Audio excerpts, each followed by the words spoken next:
Father, we glorify you, we worship you, we adore you. Lord, pakialman mo po ang aming puso ngayong oras na ito. Father God, kung meron pa pong hadlang upang hindi mo po kami maabot, marinig ngayong oras na ito, kami po'y patuloy nagpapalinis, nagpapasiyasat sa banal na dugo ng Panginoong Hesus. Patawarin mo po kami. At Lord God, in this place, Panginoon, we worship you, O God. We adore you. Ikaw po ang aming hari, ikaw ang aming tagapagligtas. Lord, salamat po sa iyong buhay na babaguhin, sa iyong buhay na pupunuin, sa lahat ng sagot, Panginoon, sa aming mga tanong. We thank you, God. We worship you. In Jesus' name, everybody say, Amen and Amen. Palakpakan nga po natin si Lord. Praise God. Sabi mo sa iyo nasa kaliwat kanan, good morning. Ayan. Yan po ba'y kakilala nyo na, yung inyong mga nasa kaliwat kanan na yan?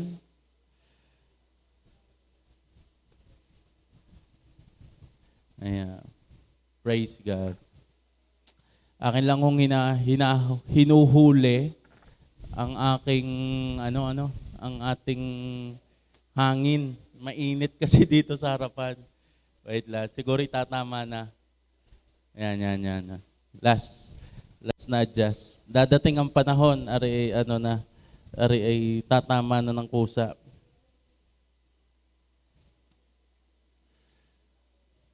Praise God. Sabi mo sa iyo nasa kaliwat kanan, huwag kang tutulog. At huwag kang maingay. Ayan, praise God. Alam niyo po, napakaganda ng ating pag-uusapan ngayong araw na ito. Amen. Sabi mo, para sa iyo talaga. Praise God. Alam niyo alam ko na kung saan kayo lahat nakaupo. Yung talagang hindi nagbabago ang pwesto nyo. Simula noong simulaan na diyan kayo napaupo. Kaya alam ko kung sinong absent. Alam ko pag sinong nawawala alam ko na agad. Anyway, sa biyaya ng Diyos, mamaya po after service, wag po agad kayong aalis dahil meron pong recognition ang ating kids ministry. Praise God. 3 bata po ang magtatambling mamaya. Sa biyaya ng Panginoon. Also, sa lahat po na nanonood sa online, God bless you. Sa ating international ministry, God bless you all. Pagpalain kayo lahat ni Lord. Amen. Okay. We are still in our series, Pray Like This, Part 4.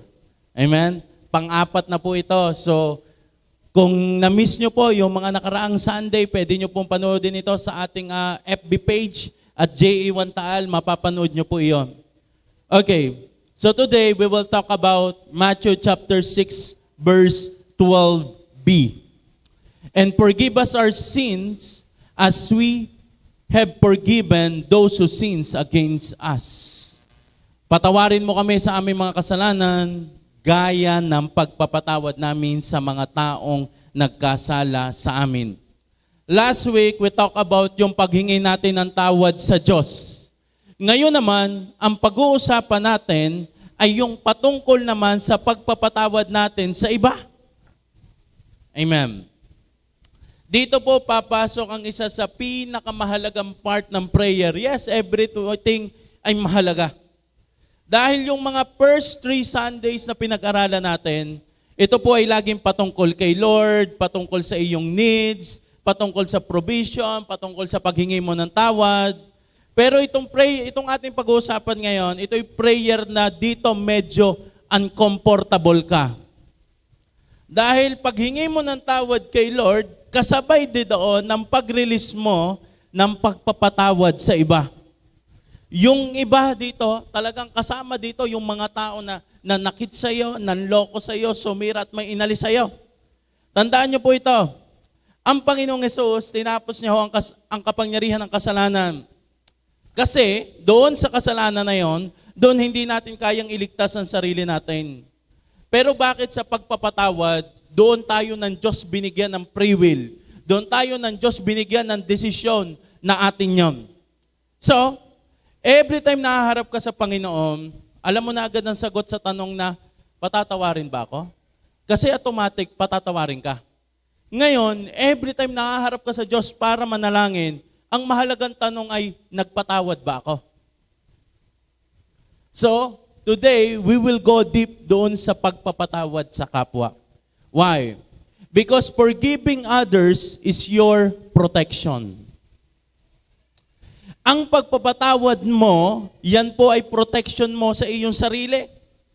Dahil sa forgiveness, ito po ay hindi ito, hinahayaan mo na yung taong nanakit sa iyo. Kung hindi, ang pagpapatawad mo sa nagkasala sa iyo ay exit door mo para ikaw ay lumaya. Every time we release forgiveness, para kang naglalagay ng shield sa iyong puso na ayaw mo nang makulong sa sakit na iyon. Because every time we allow unforgiveness sa buhay natin, naglalagay ito ng invisible wall. Lahat ng taong nasaktan, nilagay lang nila ang kailang sarili sa four corners ng kailang room at doon na lamang nagmukmok, paulit-ulit na inaalala ang sakit, mas nagiging emotional. Sabi mo sa'yo, nasa loob kanan, hindi ikaw yun. Guys, remember this. We need to forgive other dahil the moment na lagi nating ino-hold yun, tanggapin mo man o hindi, mas palaki ng palaki ang damage. Minsan may sitwasyon tayo na hindi na natin kalaban ang tao.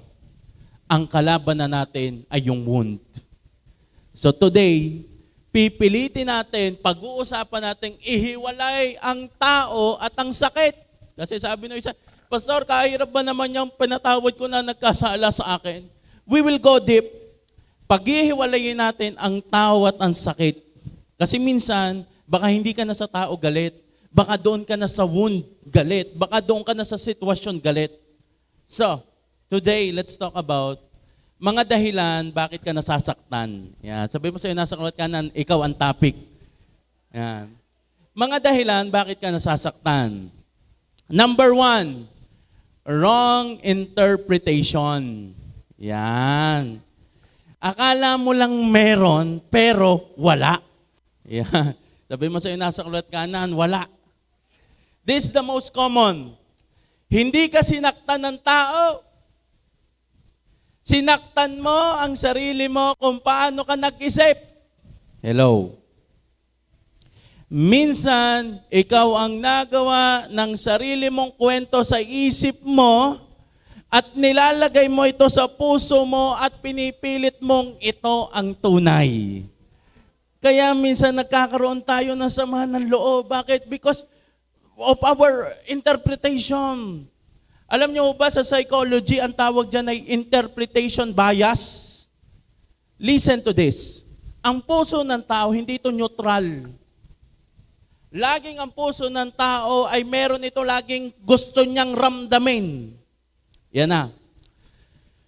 Pag merong sitwasyon na merong gap, yung parang merong question na nangyari agad, hindi malinaw sa iyo, automatic ang puso natin, hindi ito gigitna. Meron agad pipiliin ang puso natin na side. At ang puso natin doon sa gap na yon, yung question na yon, ang puso natin ang naglalagay ng meaning. At madalas, negative ang interpretation. Madalas, ang lagi nilalagay ng puso ay self-centered ng conclusion. Emotional at punong-puno agad ng judgment. Yan Dito na natin nakikita, naihiwalay na natin ang sakit sa tao. Amen? Kasi minsan, wala palang ginawa sa akin yung tao na yun. Ako lang pala nag-isip. Okay. Mga example. Nasin ka lang sa GC. Yan. Nasin ka lang sa group chat. Hindi lang nag-reply sa chat mo. We react agad. Bakit ang mga ito hindi nag-reply sa akin? Ang thinking mo, baka galit siya sa akin. Tama ba? Nag-ano na agad tayo? We interpret wrong na agad, negative. Galit siya siguro sa akin. Meron siguro akong nagawa. O baka may kausap na siyang iba. Naglalagay na agad tayo ng wrong interpretation. Negative na agad. Eto na.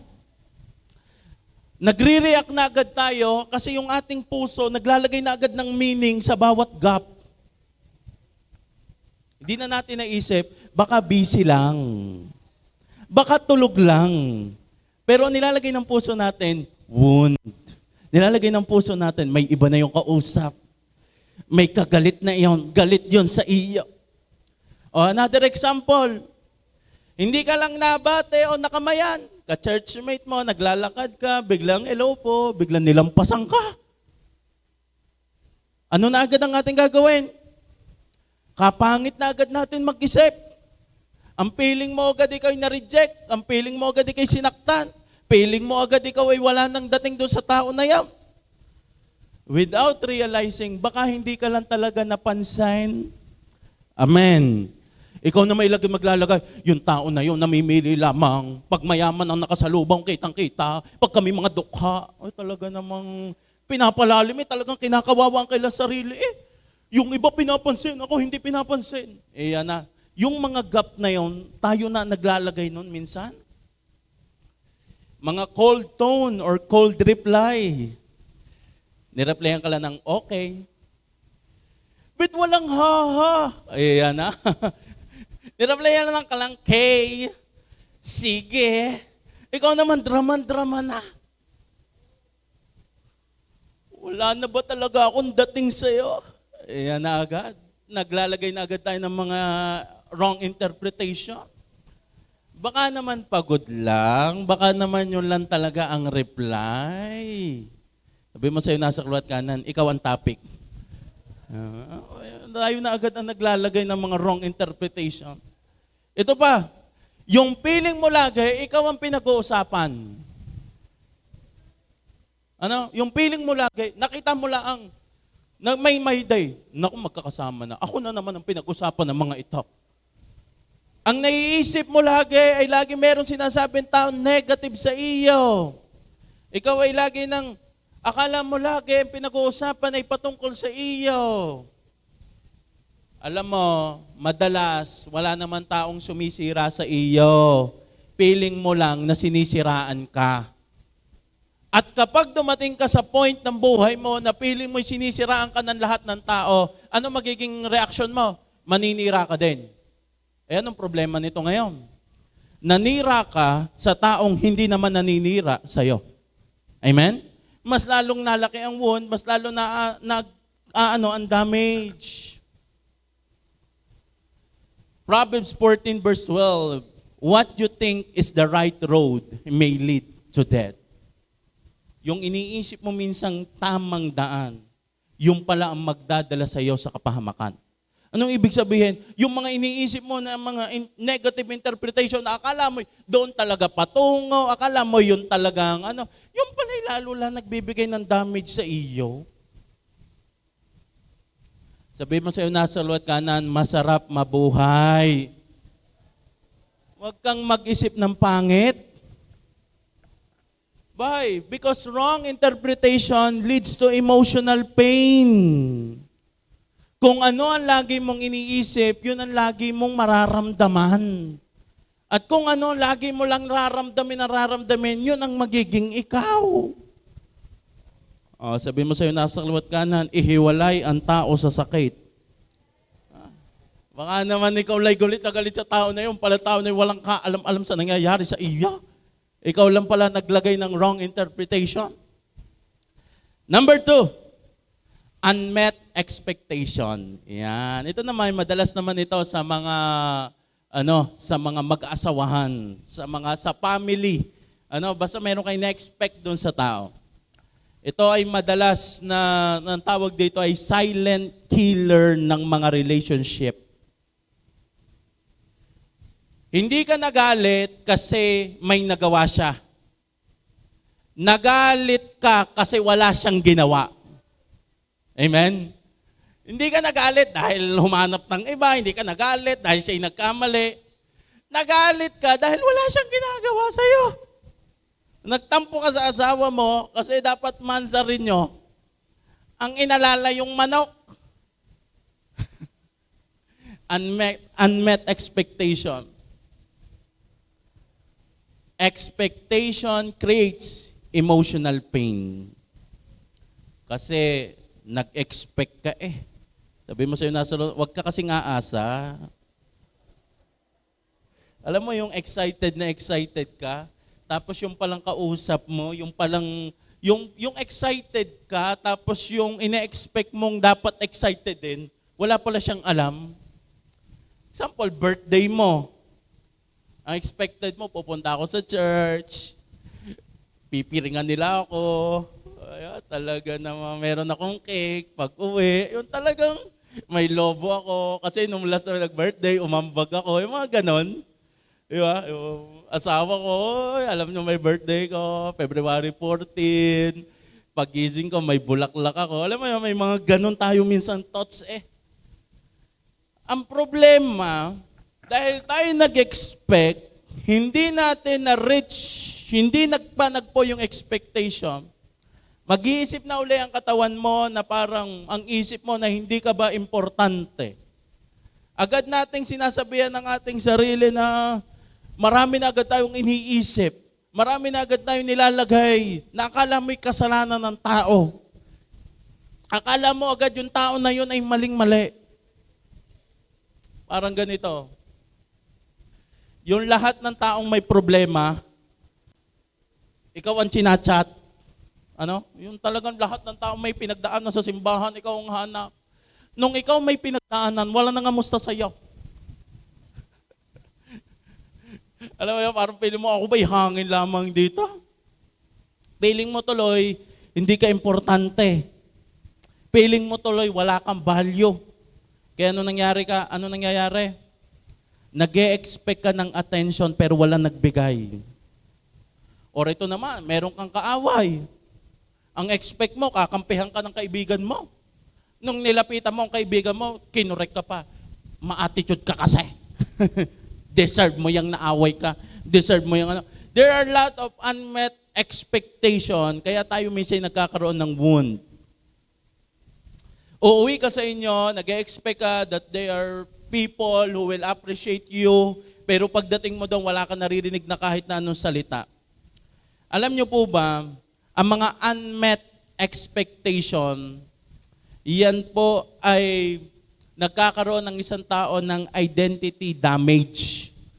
Every time na meron siyang ine-expect na dapat ganito ang gagawin ng tao, pero hindi nangyari yon, questionin niya ng kanyang sarili. Identity damage po ang tawag doon.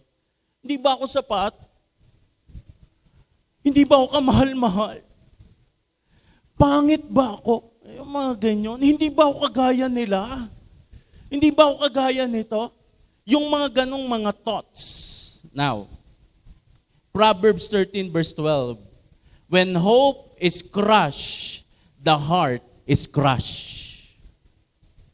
Kapag yung ating inaasahan ay nadurog, ang puso rin natin kasamang nadudurog.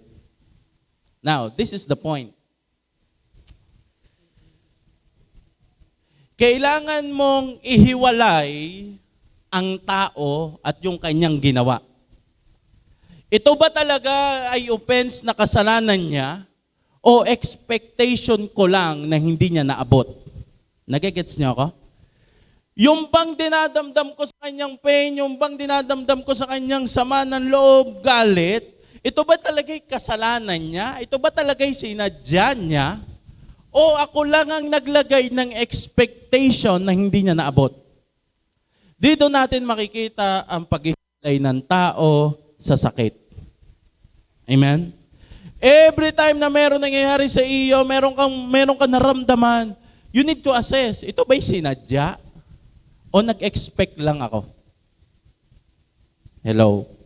Ito ba'y hindi sadya niya bang kinalimutan ng birthday ko dahil hindi ako mahalaga? O sadya namang meron siyang inihanda sa iyo na hindi lang naabot ng expectation mo? Amen? Paghihiwalay ng tao at ng sakit. Kasi kailangan clear sa iyo kung sinaktan ka ba o hindi niya lang na-gets. Tapat ang buhay. Minsan, dapat napapag-usapan ang inyong gusto. Amen. Minsan kasi dito sa atin kung mahal niya ako, dapat alam niya ang gusto ko't hindi. Minsan meron tayong pride na ganyan Kaya araw-araw kang wounded. Kaya araw-araw kang masama ang loob. Dapat gets niya na yun. Dapat, hindi nga gets. Amen? Amen, amen. Tama? Hindi nga gets 3 beses mo nang tiniray, hindi na good morning. Gusto mo pala may nag-good morning. Yun namang sabihin, walang problema doon. Iba yung sinasadya sa hindi niya alam na gusto mo yon. Amen? It's okay to talk about mga ginugusto mo.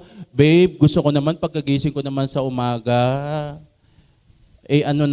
Mag-toothbrush ka muna bago ka kumis. Yung mga ganon. Tama ba? Yung mga something like that. Gusto ko naman pagkagising ko sa umaga.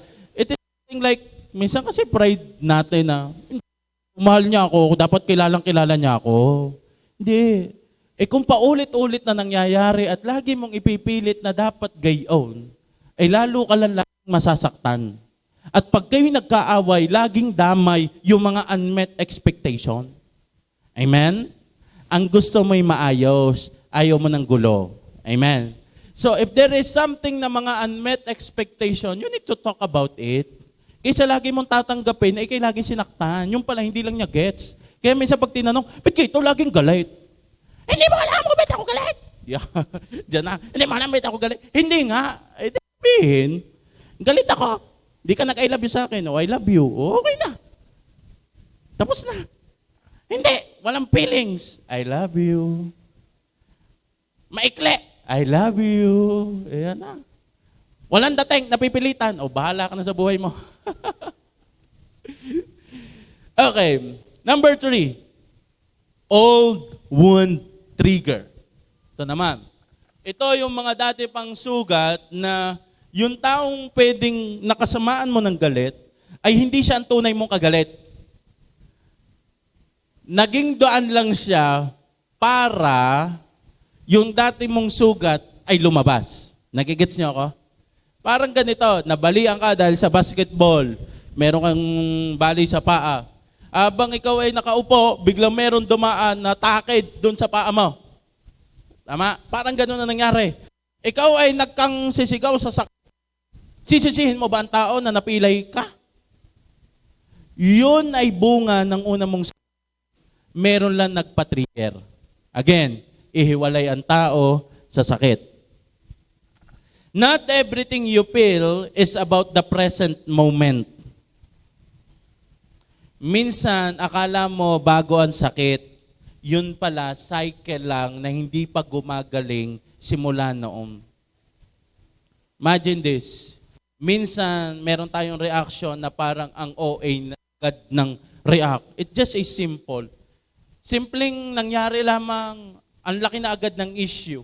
Simpleng pangyayari lang agad, big deal na agad. Parang taas agad ng emotion, ang intense agad ng pangyayari. Kumbaga, just a simple things, simple conflict, pero kung makareact agad tayo, parang ang lalim ng pinaguhugutan. Minsan talaga meron tayong ganyan. Yung just a simple lamang, ang pinag-uusapan nyo lamang ay anak ang upuan, nadamay na yung buhay niya. Parang ganon, nadamay na agad yung every aspect. Why? Because there are wounds nung mga nakaraan na hindi pa gumagaling na natitrigger.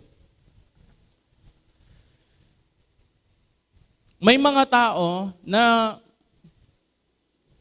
hindi mo replyan o replyan mo ng mahaba o replyan mo ng maikli, walang dating sa kanila. Pero may mga taong big deal sa kanila yung ganong mga bagay. Kasi, kaya pala ganon, kasi meron siyang pain noon na hindi pa niya nare-recover ngayon o hindi pa gumagaling ngayon. May mga tao na nabiro mo lang. Alam mo yon? May mga tao na nabiro mo lang, it's just a simple conversation. Naglolokohan kayo, tinawag mo na sa kulay, hindi napikon. Tama ba? Tinawag mo na sa height, hindi napipikon. Tinawag mo na sa mata, hindi napipikon. Nung tinawag mo sa ilong, doon nagalit. Talaga, yung talagang grabe ka sa akin. Ikaw naman nag-isip, bakit naman? Mas masasakit pa nga yung una kong pula sa iyo eh. Mas ano pa nga, mas kinabahan pa nga ako sa mga una kong pula. Bakit biglang dito sa isang bagay na ito may nagpa-trigger? At ikaw na nakaranas ng ganong trigger, kailangan mong ma-assess. Ang taong ito ay dahilan lang kung bakit na-trigger yung wound. Pero hindi siya ang tunay na makasalanan. Tunay na may sugat pa ako from the past. Amen. May mga wound tayo na wala namang minimin ang tao, pero nasaktan tayo. Kasi yung sakit na yon ay hindi dahil sinaktan ka niyan tunay, kung hindi nung una pa lang may nanakit na sa'yo. Nagigets niyo ako?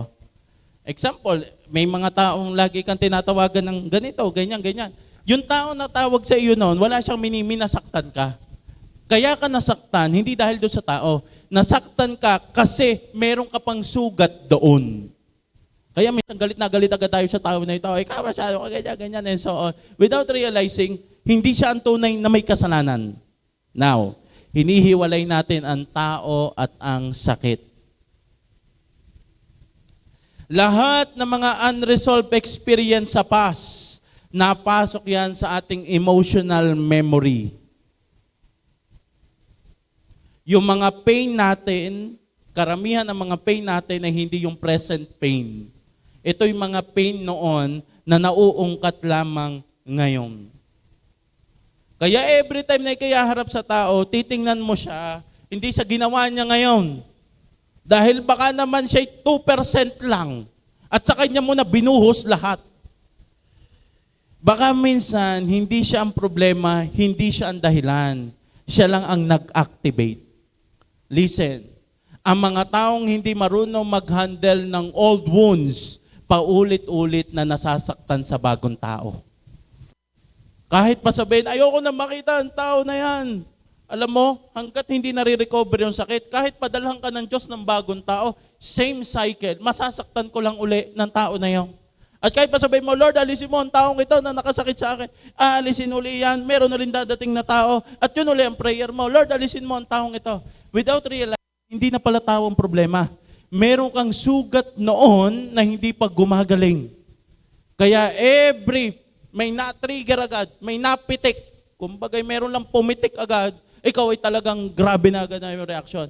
Hindi yung mga tao ang problema. There are old wounds from the past na kailangang ma-restore at kailangang maayos. Number 4, medyo lalalim na tayo. Defense mechanism. Pinamumuka natin na galit tayo sa tao para hindi maungkat ang tunay na issue. Amen? Sabihin mo sa iyo nasa ulat kanan, hindi ikaw yon.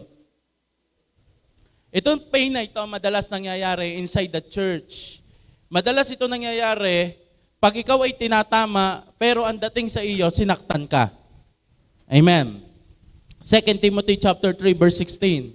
All Scripture is inspired by God and is useful for teaching the truth, rebuking error, correcting faults, and giving instruction for right living. Pag sinabing all Scripture, yan po yung tinatawag natin na Bible. At sinabi doon, it is useful for teaching the truth. Ibig sabihin, ang Bible itinuturo ang katotohanan, hindi lang ang gusto mo. Bible ay ginagamit din for rebuking errors. Kinukorek ang mga mali at nagbibigay ng tamang daan. Part ng pagiging Kristiyano mo nang ikaw ay tinatama. Part yan ng Christian life mo. Sabihin mo sa'yo nasa kaliwat kanan, magpatama ka. Part ng Christian life mo that there is someone na may leader ka na itatama kung ano mga dapat mong gawin. But the problem is this. Sometimes itong puso natin, ang tinitingnan natin ay ang pain. Hindi natin naririnig ang katotohanan. Ang narinig lang natin ay ang tono at ganito ang sinabi. Grabe, kinausap ako ng leader ko, galit na galit, gustong manakit. Alam mo yun? Grabe naman yun sa church. Grabe ang mga... Naalala lang natin ay ang tono, Naalala lang natin kung ano ang gustong ramdamin na magbibigay sa atin ng pain, pero hindi natin narinig ang katotohanan na dapat tayong itama. Ang naramdaman lang natin ay hindi yung care na tayo i-correct, ang naramdaman lang natin ay yung hurt. Grabe, sinaktan ako. Tagos hanggang dito. Madalas, sinasabihan ka lang ng, anak, mali ang ginawa mo. The purpose of the leader is this, correction and restoration. Ang sabi mo agad, napaka-harsh naman niya. Pinahiya agad ako. Are you getting the point? Tinatama ka lang sa iyong behavior. Kumain ka sa piyestahan, balaw-baw. Mo yung mga pagkain mo talaga. Ano ho yan, bulusan? Hindi ho, akin ho ito. Something like that. Ang kain mo ay talagang, yun, dala na yung bulusan. Hindi ho, ano yung akin lang. Anak, ang kuha mo. Grabe naman, napaka-KJ naman. Listen to this. Baka ang purpose ay maganda. May tinatama lamang to restore and to protect your spiritual journey. Agad naman ang pakiramdam ay palagay ko, hindi na ako welcome sa church na ito. Pakiramdam ko, hindi na ako deserving dito. Grabe, mga tao dito, mga judgmental. Ang intention naman pala ay growth and alignment. Ang dating agad ay kinokontrol. Instead na mag-focus sa truth, that there is something na kailangang i-correct at itama ang gagawin, nagpo-focus ka kung saan pakiramdam mo'y nasaktan ka. Mas na-activate sa iyo ang defense mechanism. Denial, wala, mali yan sinabi sa akin. Withdrawal, anger, offense, and sometimes we cut relationship agad. Hindi ka na nag-iisip, tama ba ang sinabi sa akin ng leader ko? Hindi na ganun ang thoughts. Ang isip agad ay, sinaktan ako ng leader ko. Sinaktan ako ng mga tao sa church. Listen, minsan hindi ka sinasaktan ng tao. Nasasaktan ka. Medyo masakit to ha. Nasasaktan ka sa mga katotohanang hindi mo kayang tanggapin. Amen. Hindi ka sinasaktan ng tao. Ang respond mo lagi ay hindi ko kayang tanggapin. Yeah. Na mawawala ka na sa akin. Talaga napapakanta tuloy ako pag mga ganito mga usapan. Now,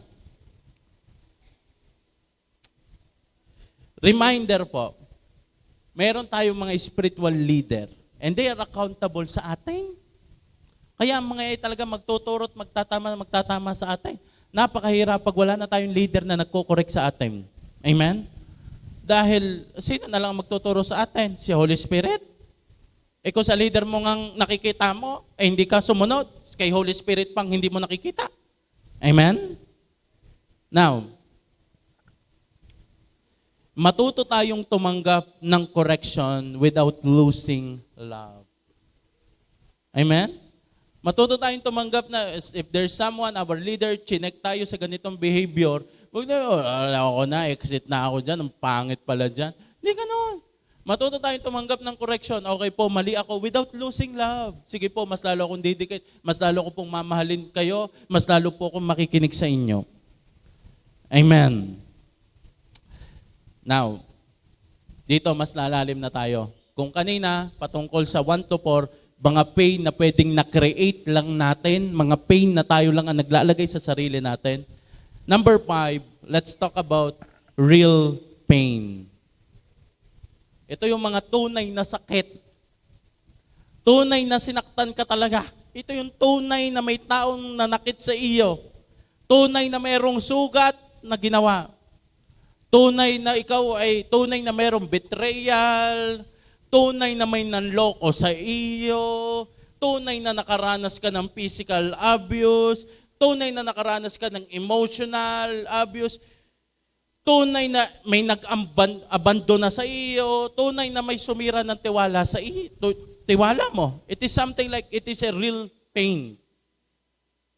Kung kanina, yun ay based on our assumption, based on our imagination, based on yung ating interpretation bias ng puso natin na nagdidikta.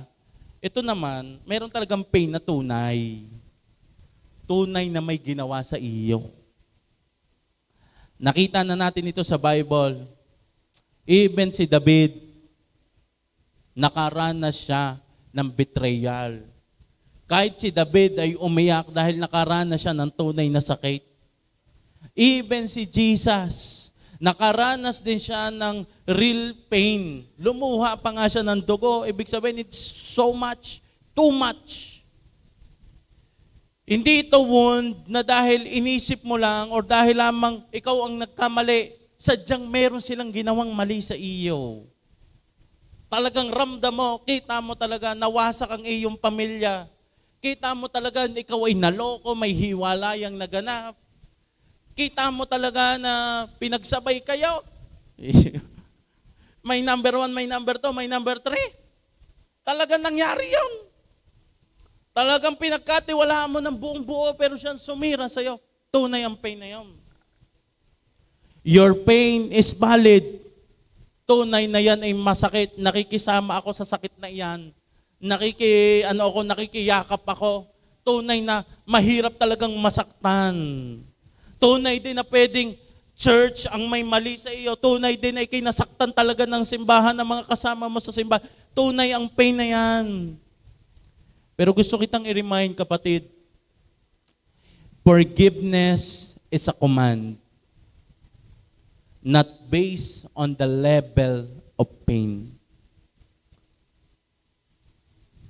Pag sinabi ng Diyos magpatawad ka, ang ibig sabihin nun, kahit gaano kalalim, magpapatawad ka.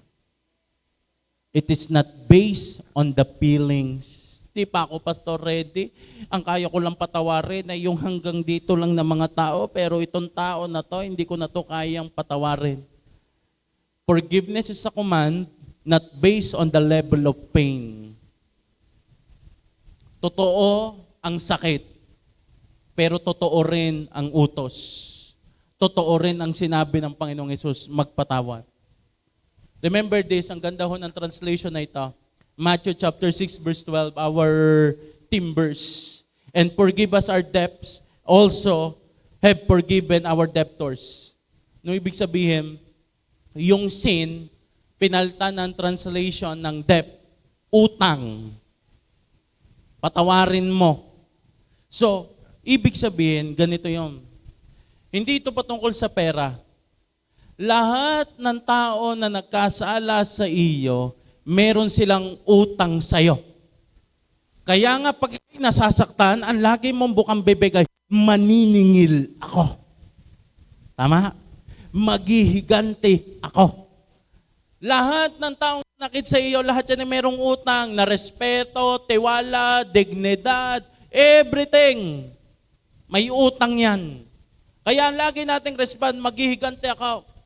Gusto mo silang pagbayarin. Ang pagbabayaran, hindi naman perang inutang. Buhay ang kinuha, buhay din ang kabayaran. Yung mga ganyan mga term. Now, ganito ang pag-ibig sabihin ng pagpapatawad. Wala ka ng utang sa akin. Forgiveness is a decision to release the debt, even if the offender never changes. Grabe. Grabe ang bigat yan, no? Ang pagpapatawad daw ay desisyon na i-release yung pagkakautang na respeto, utang na dignidad, utang na tiwala. Kahit daw yung offender, kahit daw yung nakagawa sa iyo hindi nagbago. But listen, it's not all about, sige, sila na ang tama, ako nang mali, mali na ako'y nasaktan, mali na ako'y nasuntok. Hindi ganoon. Pinatawad mo sila para hindi ka na masira. Hindi ibig sabihin na ang pagpapatawad mo sa kanya, nilalagay mo ang sarili mo uli sa sakit. Inalisan mo lang ang sarili mo ng karapatang maningil. Ulitin ko. Hindi mo ibinalik ang sarili mong masaktan. Inalisan mo lang ang karapatan ang sarili mo na maningil.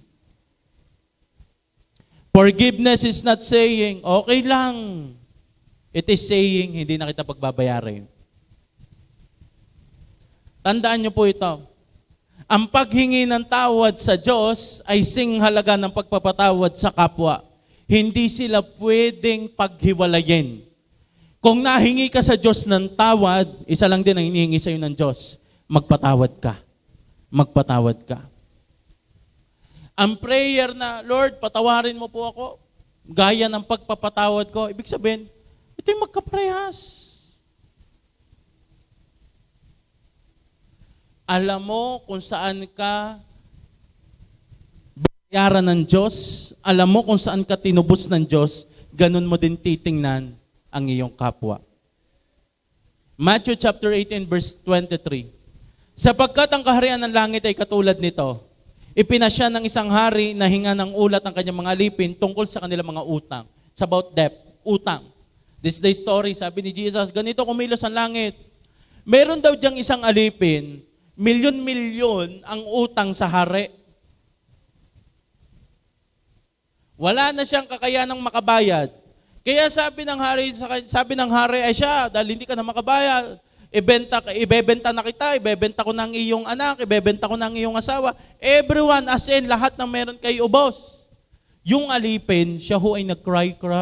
At sabi niya, wala po kakayanan, bigyan niyo pa po ako ng panahon, at kayo ho ay aking babayaran. So ang hari ay naawa at pinatawad niya at pinalaya yung tao. Paglabas niya, nakita niya ang kanyang kasamahan ding alipin na may utang sa kanyang daan-daan. Ano ang kanyang utang? Milyon-milyon. Yung kanya nakasalamuha, may utang lang sa kanyang daan-daan. At sabi ng Bible, agad niya itong sinunggaban, hinawakan sa leeg, at sinabing, bayaran mo ako. Yung alipin ay nagmakaawa. Ang sabi niya, wala po kakayanang bayaran, ganyan-ganyan. Hindi pumayag yung isang alipin. Kanya pa ring pinakulong hanggat hindi nababayaran. Kaya yung ibang mga tao nagsumbong sa hari, yung inyong pinatawad sa milyon-milyon, grabe ang ginawa doon sa hindi nakabayad sa daan-daan. Matthew chapter 18 verse 32, ipinatawag ng hari ang malupit na lingkod, napakasama mo. Sabi niya, pinatawad kita sa utang mo sapagkat nagmakaawa ka sa akin. 33, naawa ko sa iyo, hindi ba't dapat ka rin sanang nahabag sa kapwa mo? Kaya ano pong ginawa ng hari? Pinakulong yung lalaki hanggang siya'y makabayad. Mateo chapter 18 verse 35, gayon din ang gagawin sa iyo ng aking Ama na nasa langit kung hindi nyo patatawarin ng buong puso ang inyong mga kapatid. Listen. Kapag naiintindihan mo, pasensya na ha, medyo babasagin ko yung your pain is valid, pero gusto kong makalaya ka dyan. Kapag naiintindihan mo ang biyaya na meron ka, nagkakaroon ka rin ng biyayang magpatawad. Ang taas ng grace na naiintindihan mo, yun din ang taas na kaya mong ibigay. So, dito, magkakaroon tayo ngayon ng panlaban sa ating pusong nagbibigay ng gap. Puso na merong interpretation bias na dapat ganito, dapat ganyan. Teka, ako'y tumanggap lang din ng biyaya sa Diyos eh. Ako'y pinatawad lamang din ng Diyos eh. At alam niyo ba, sapat yung biyayang pinatawad ka ng Diyos, sapat yung biyaya na ikay nakalapit sa Diyos, yung presence na yon na nagbibigay ng comfort sa pain para magkaroon ka rin ng biyayang makapagpatawad. Ang Diyos ay nagpatawad, hindi dahil nagbago na tayo, hindi dahil tayo deserving. Tandaan niyo po ito, sabi ng Bible, mahal tayo ng Diyos kahit yung panahon na tayo makasalanan pa. Ibig sabihin, forgiveness ay pwedeng ibigay kahit sa taong hindi pa nagbabago.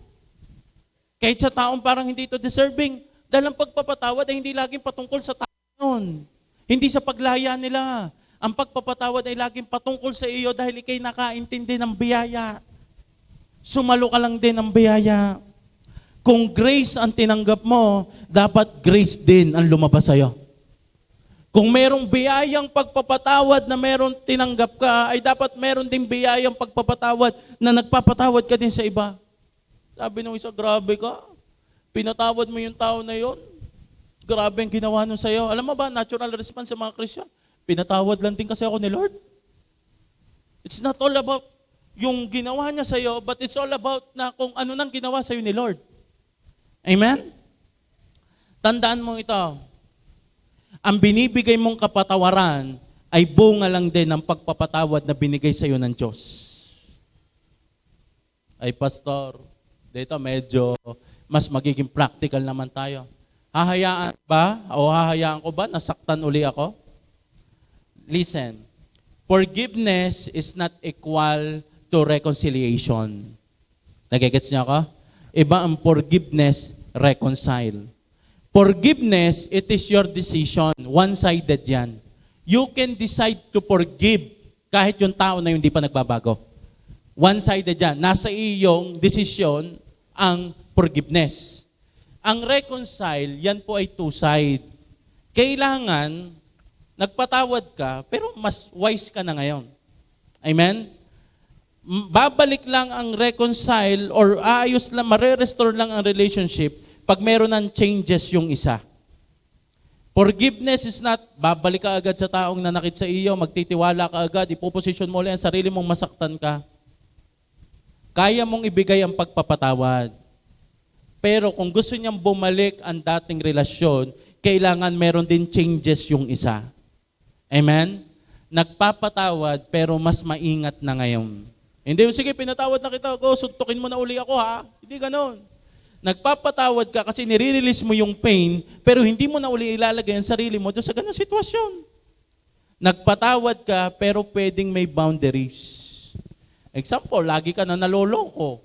Kaya mo namang mag-release ng forgiveness, pero meron ng boundaries. Amen. Lagi mong tatandaan, kontrolado mo ang pagpapatawad. Paano pastor yung response nila? Yun ang hindi mo control. Ang meron ka ay yung para sa sarili mo. Yung response nila, hindi mo yun control. So ano kailangan gawin? Ganito ang kailangan. 3 lamang. It's either, una, forgive plus reconnect. Ito ay yung pwede kang magpatawad, then ayusin mo lang relationship. Madalas, nangyayari ito sa loob ng pamilya. Amen? Sa away magkapatid, away mag-ina, away mag-ama, away mag-asawa. Ibig sabihin po noon, you need to forgive plus reconnect. Nagpapatawad ka, aayusin mo ang relationship. Okay. Another, forgive plus distance. Kaya mo magpatawad, pero magseset ka na ngayon ng boundaries. Bakit? Kasi yung pupunta mo, baka bumalik ka uli doon sa toxic cycle na yon. Nag-release ka lang ng bitterness, pero meron ng boundaries. Another forgiveness. Forgive plus pray. Amen? Nagpapatawad ka at pinanalangin. Ano po example nito? Ito po ay yung nagpatawad ka pero yung taong pinatawad mo wala rin, ayaw din pa makipag-ayaw. Di yun na lamang ang iyong choice. Ikaw na lamang ay magpe-pray. Amen? Pray, forgive plus pray. Pag harmful na, ay di surrender na lamang kay Lord. Forgiveness is not just restoring relationship, it's restoring your heart. Now, bilisan ko na po. Pastor, how to forgive? Paano po magpatawad at paano po i-deal yung pain? Number 1, or letter A, acknowledge the pain. Kung gusto mo na magpatawad at kayo nagdesisyon na i-deal yung pain na yon, kailangan mong i-acknowledge yung sakit. Dahil tunay naman na nasaktan ka. Amen? Hayaan mong mapil. Sadya meron time na ikaw ay iiyak. Hindi ako iiyak, hindi ako nasaktan.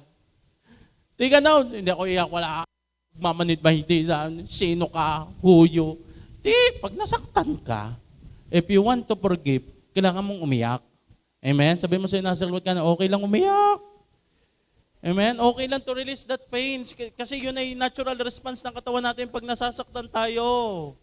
Sadya nakakaramdam tayo ng ganon.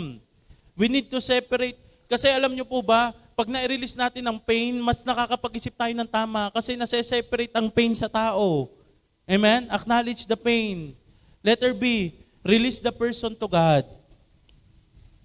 Minsan kasi, pag may kagalit tayo, gusto na agad natin dalhin kay Lord. Amen? Ang prayer agad natin, kunin ka na sa kanan ni Lord. Yung agad ang mga prayer natin. Pero hindi. Release that person to God. It means surrender it to God. Lord, nag-decide na ako, ang taong ito, hindi ko nasisingilin. Hindi na ako maniningil. Pero Lord, ipinagkakatiwala ko siya sa iyo. Ikaw na ang bahala po sa ginawa niya sa akin.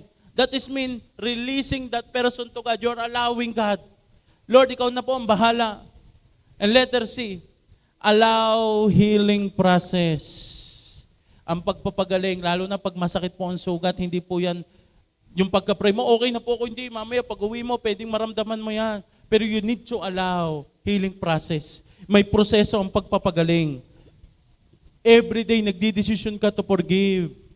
Hindi yung ginagawa mo lang ang sarili mong busy, kundi diyan sinasabi mo, Lord, araw-araw, inilalagay mo ang sarili mong ikaw ay magpatawad. Forgiveness is not one-time feeling. It is repeated release. Hindi yung, okay, pinatawad na kita. Alam mo yun, pag every time na nararamdaman mo uli ang pain, Lord, I forgive. Lord, I forgive. Every time na dumadating, Lord, I forgive that person. I forgive that person. Forgiveness is a process of your maturity. Ito'y test na kailangan natin mapagtagumpayan. Mateo 18:21 verse 22, lumapit si Pedro at nagtanong kay Jesus, Panginoon, ilang beses ko po bang patatawarin ang kapatid kong paulit-ulit na nagkasala sa akin? 7 beses po ba? Sinagot siya ni Jesus, hindi ko sinabing 7 beses, kundi 70 ulit na 7. Grabe, no? Tinanong siya ni Peter, ilang beses po magpatawad sa batas ng Hudyo, pag 3 beses ka nagpatawad, ang tawad sa'yo doon, generous ka. Matindi na ang puso mo. 3 beses kang nagpatawad. Pero yung ginawa na ni Peter, 7, ibig sabihin, nilampasan na nila yung natural ng tao. 7 beses po ba? Sabi ni Jesus, hindi. 7 beses, kundi 70 ulit na 7. Ibig sabihin, 490. Ibig sabihin po nun, unlimited forgiveness. Listen guys, lagi nyo ito narinig sa akin. We're living in the unperfect world. Hindi perfecto ang mundong ito. Unperfect people. Laging may mga taong pwedeng manakit sa iyo.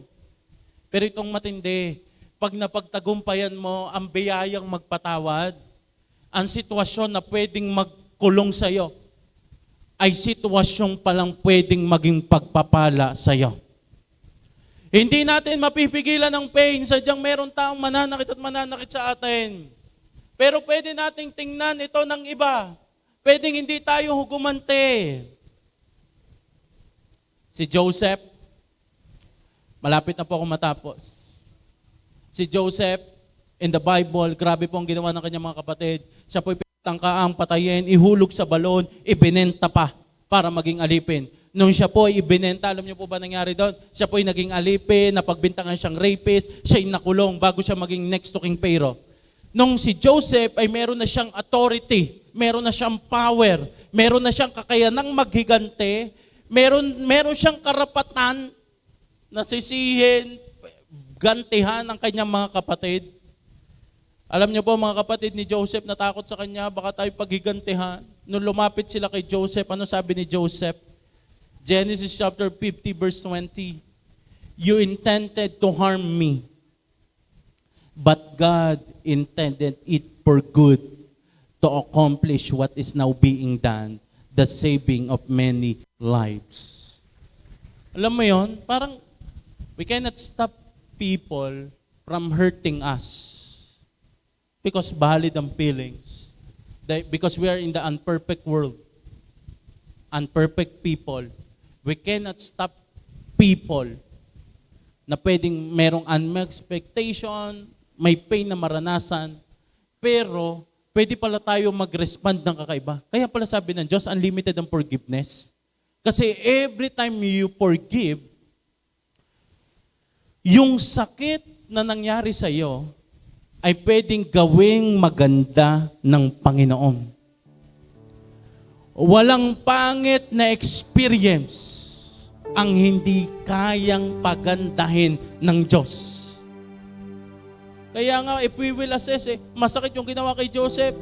Inihulog siya sa balon, binugbog, pagtangkang patayin, ibinenta. Masakit yun. Pero anong ginawa niya? Hinayaan niya ang sitwasyon na yon para madala siya sa pwesto kung nasaan siya ngayon. Ano po ang sitwasyon at pwesto na nasaan siya ngayon? A place na inihanda sa kanya ng Diyos. Ganito katindi ito. Alam ng Diyos na pwede tayong masaktan. Pero alam niyo po ba, the moment na tayo nasasaktan, ang Diyos ay iintay, ang anak ko kayang ito'y magpapatawad? Ang anak ko kayang ito ay tatanggapin ang maturity? At alam niyo po ba, the moment we accept it, Lord, pinipili kita. Lord, pinipili kita magpatawad. Alam mo, yung pain na yun, kinukuha yun ng Diyos at yun ay pinoform ng Diyos ng mas maganda. At yun ay nilalagay niya sa iyong harapan dahil yung akala mong pain na bumasag sa iyo ay pain na pwedeng magbuo sa iyo.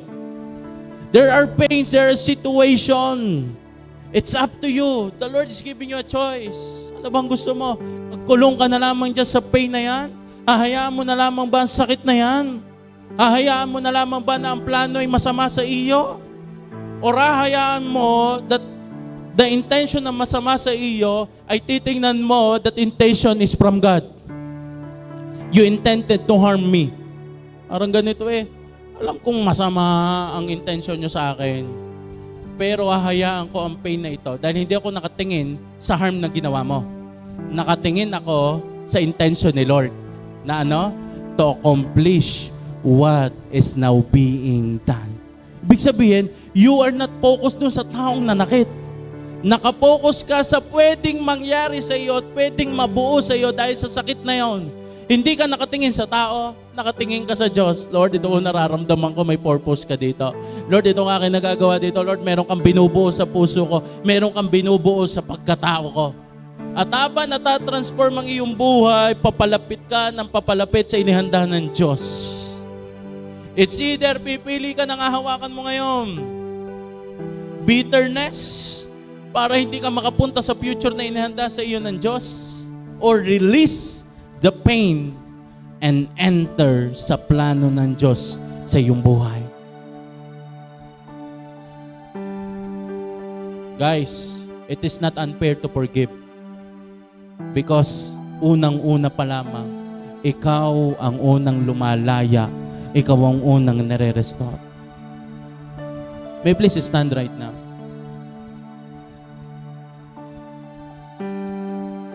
Close your eyes. It's time to release. Lord, it's about paghihiwalay ng tao sa sakit. You intended to harm me. There is a pain. May planong masama sa iyo ang tao. Meron silang sinadyang gawin sa iyong masama. Pero pag tumingin ka dito, but God, the Lord allow it. Maybe yung tao na yon, medyo masakit ha? Medyo yung taong nakapanakit sa iyo, yung mga taong nananakit sa iyo, ay inaalaw ng Diyos na masaktan ka, hindi para madurog ka, kung hindi upang merong may ayos, may tama ang iyong puso. Upang matransform that there is something in your heart.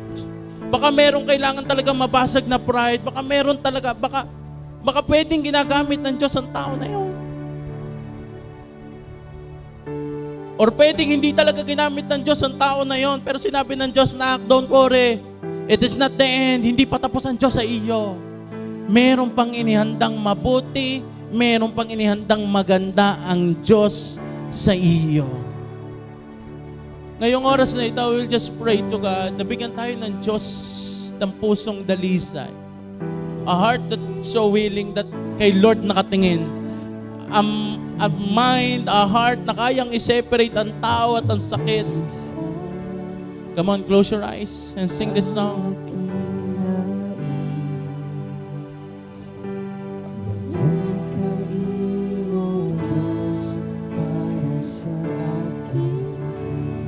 We're having a hard time to forgive.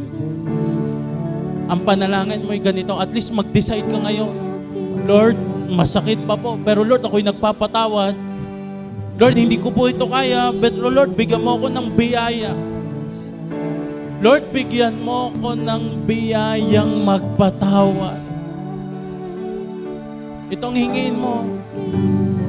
Come on, declare. Hindi mo, Diyos, para sa akin.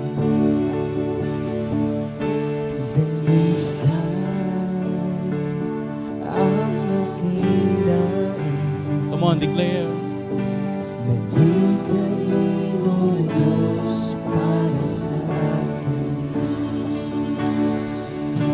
Isang pusong tapat na sa'yo'y Isang pusong nakatingin, isang pusong nakapokus sa Diyos. Isang pusong Lord, a heart na hindi nakapokus sa pain, kundi ang pusong nakapokus sa iyo, Lord, na every time na kami po'y nasasaktan, ang nakikita namin, it is for our own good. May maganda kang plano, may maganda kang inihanda sa amin. pusong tapat na sa'yo'y nagmamahal. Kung may mga relasyong naputol, in the name of Jesus, release forgiveness right now. And I tell you, may inihanda ang Panginoon sa iyong buhay. Ang ako'y pagpupuri sa'yo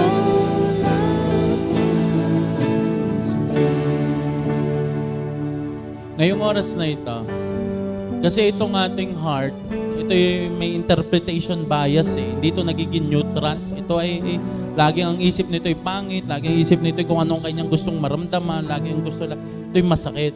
Ngayong oras na ito, ipag-pray mo kay Lord ang puso mo. Lord, turuan mo naman itong pusong ito. Because in His Word, the Lord is giving us a new heart. Kaya ng Diyos magbigay ng bagong puso. A heart that is so willing to obey. Kung ikaw ay medyo yung sa pakiramdam mo sa iyong sarili, kay medyo maramdamin, kay medyo nasasaktan because of the wrong interpretation, command a new heart na ito'y maglagay ng tama, positibo.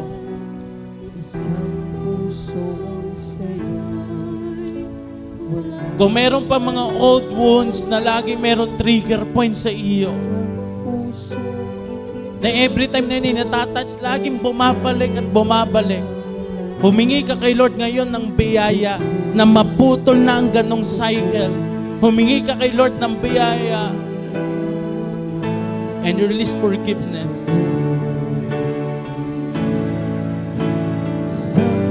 pusong tapat. Lord, I pray in your word, pag kami nagpatawad, kami patatawarin. Walang alinlangan, isang puso. That's why, God, we pray, na ika'y dumaloy ang kagalingan sa bawat isa. Dumaloy ang pag-ibig. Dumaloy, Lord God, ang iyong matinding pagkilos. We thank you, God.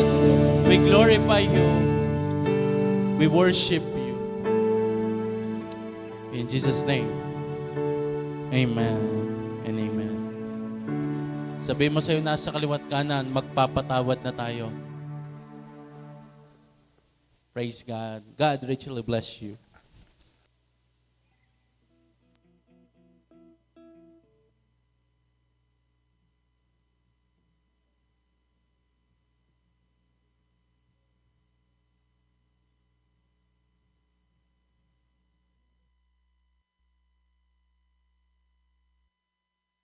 Praise God. So, wala na pong ano-ano siguro. Let's proceed to our tithes and offering.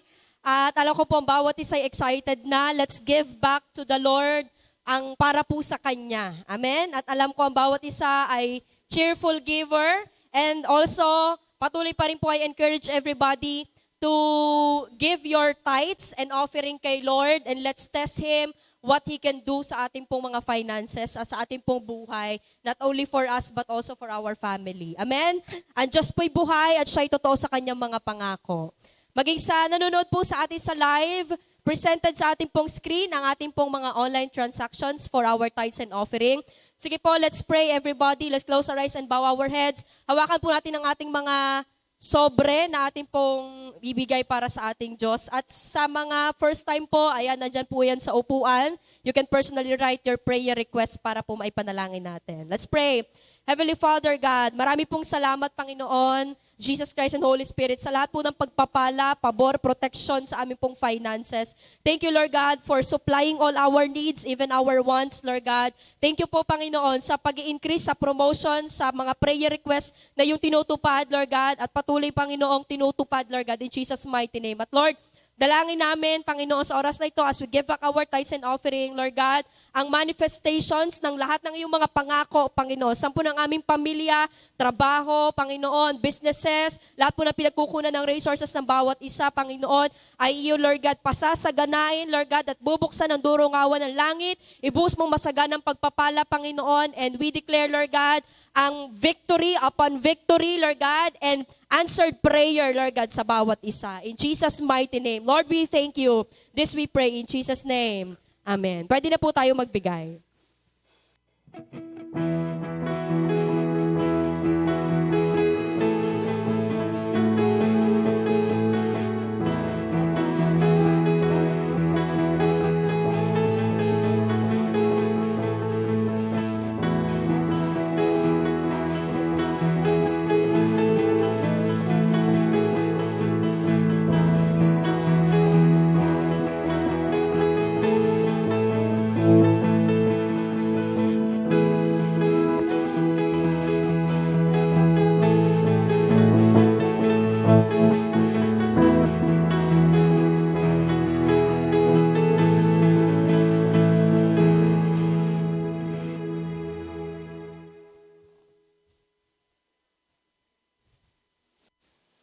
Praise God. So yung mga kids po natin, pwede na kayong mag-ready kasi right after the Holy Communion, we will start our recognition day. Amen? So let's pray po sa ating mga tithes and offering. O Heavenly Father, inihahandog po namin sa iyo ang mga tithes and offering na ito. Maging mabangon sa iyo sa iyong harapan. Patunayan mo ang iyong pangako. Ipoprovide mo po ang pangangailangan ng iyong simbahan. At Lord, bubuksan mo ang durungawan ng langit. Ibubuhos sa masaganang pagpapala. Sahadlangan ng lahat ng salot at tatawagin ng lahat ng bansa na kami pinagpala. Lord, it will manifest in Jesus' name. Amen and amen. Pag-take po natin ng bread and juice. Panginoon, sa pag-partake po namin ng bread and juice, mag-manifest ang totoong essence nito. In Jesus' name, amen.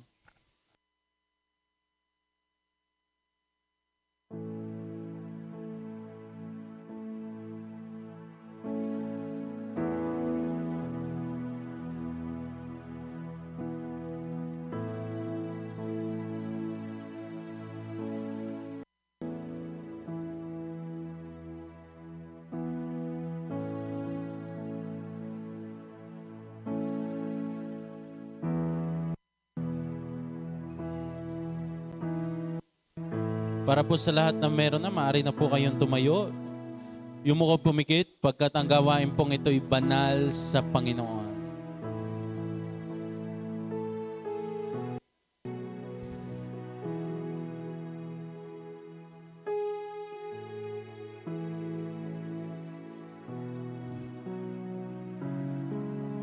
Sapagkat tuwing kakain kayo ng tinapay na ito at iinom sa kopang ito, pinapahayag ninyo ang kamatayan ng Panginoon hanggang sa kanyang muling pagparito. Ang sino man kumakain ng tinapay at umiinom sa kopa ng Panginoon sa parang di nararapat ay nakakasala sa katawan at dugo ng Panginoon. Kaya dapat siya sa atin ang taong kanyang sarili bago siya kumain ng tinapay at uminom sa kopa. Tayo pong lahat ay humingi ng tawad sa Panginoon.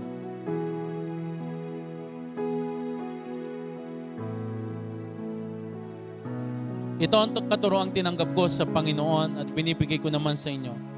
Noong gabi siyang ipagkanulo, ang Panginoong Isus ay dumampot ng tinapay. Nagpasalamat at pinagpira-pira sa iyon at sinabing, ito ang aking katawan na inihahandog para sa inyo. Gawin niyo ito bilang pag-alaala sa akin. Sabihin po natin lahat, Panginoong Isus, marami pong salamat. Ako po'y magaling na sa lahat ng aking sakit at karamdaman. In Jesus' name, Amen.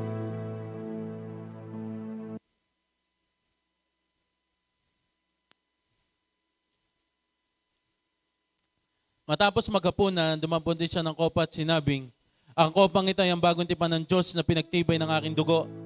Tuwing iinumin niyo ito, gawin niyo ito bilang pag-alaala sa akin. Sabihin po natin lahat, Panginoong Hesus, marami pong salamat. Ako po'y malinis na sa lahat ng aking karumihan. Mahal na mahal kita. Paglilingkuran kita habang ako'y nabubuhay. In Jesus' name, Amen. Praise God. Pwede po bang umpo po muna po tayong lahat? May I call the kids in ministry?